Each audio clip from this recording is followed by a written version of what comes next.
Hey, good morning. It's RJ from Ellis Family Motorcycle and ATV Repair. Forgot to record some stuff today. Wasn't even thinking about it. The battery on the phone was almost dead, and I had it sitting over here on the charger. And I don't know, just came out here, started to work like I normally do, and kind of forgot to record some stuff. I'll show you guys what was going on. But what we did today is we took the brake caliper off the 350 over there, and it was right full of corrosion. Brake fluid after a while will turn like white, like a crusty gel, and then it goes hard after a while, and it's like a crusty gel. Well, that was right full.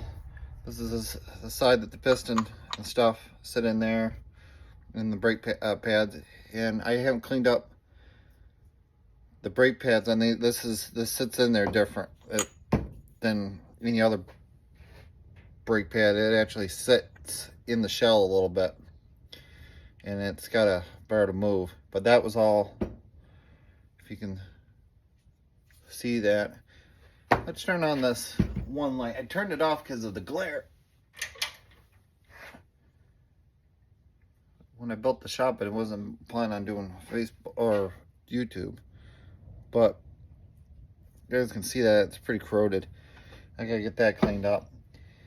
And we're gonna take this down to the other shop with the carburetor stuff, which is all over here.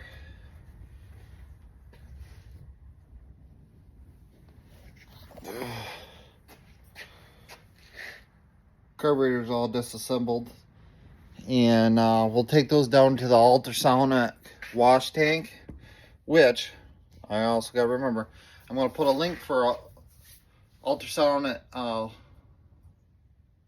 cleaning tanks in the description. If you want to click on that link, I do get a certain percentage if you buy something off that website. They come in all different sizes. Ours, I will try to take a video of it. It's a nice size one. It's about like that. Generally can do some side casings and heads and stuff onto it. We generally just use it for carburetors. I put calipers in it once in a while. If I got a cylinder or something I'm going to take to a machine shop or something, I'll put it on there and clean it up and whatnot. So they're nice to have. They're not the end all be all. I mean, you still got to clean the carburetor out with some brake clean and flush it out and blow it out. You can't just stick them in there, but it'll loosen up all the hard crap. It'll make it easier to get it out of there. But we gotta go into the computer and look up some parts. This caliper seal is I don't think it's discontinued. Honda online doesn't go back. I mistake too. This is a 1973 Honda CB350, but Honda parts list online only goes back to 1977.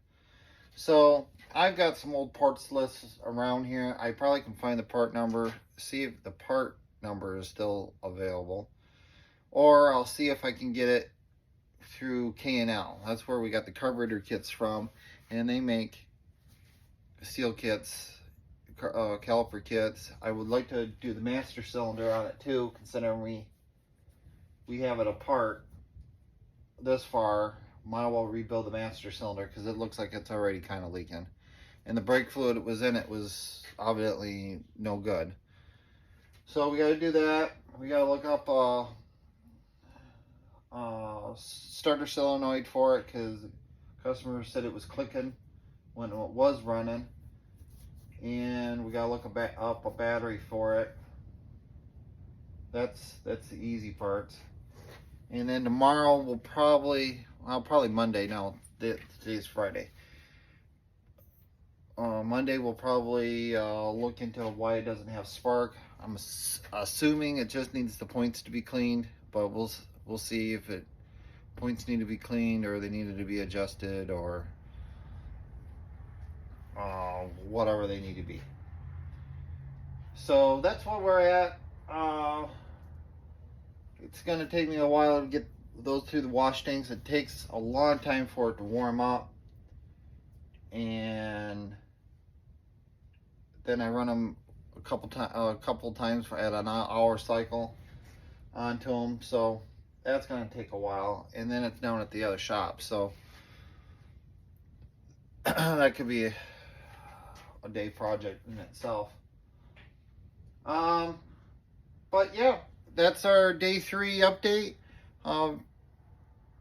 You guys be safe out there, and keep on wrenching, and we'll catch you on the next one.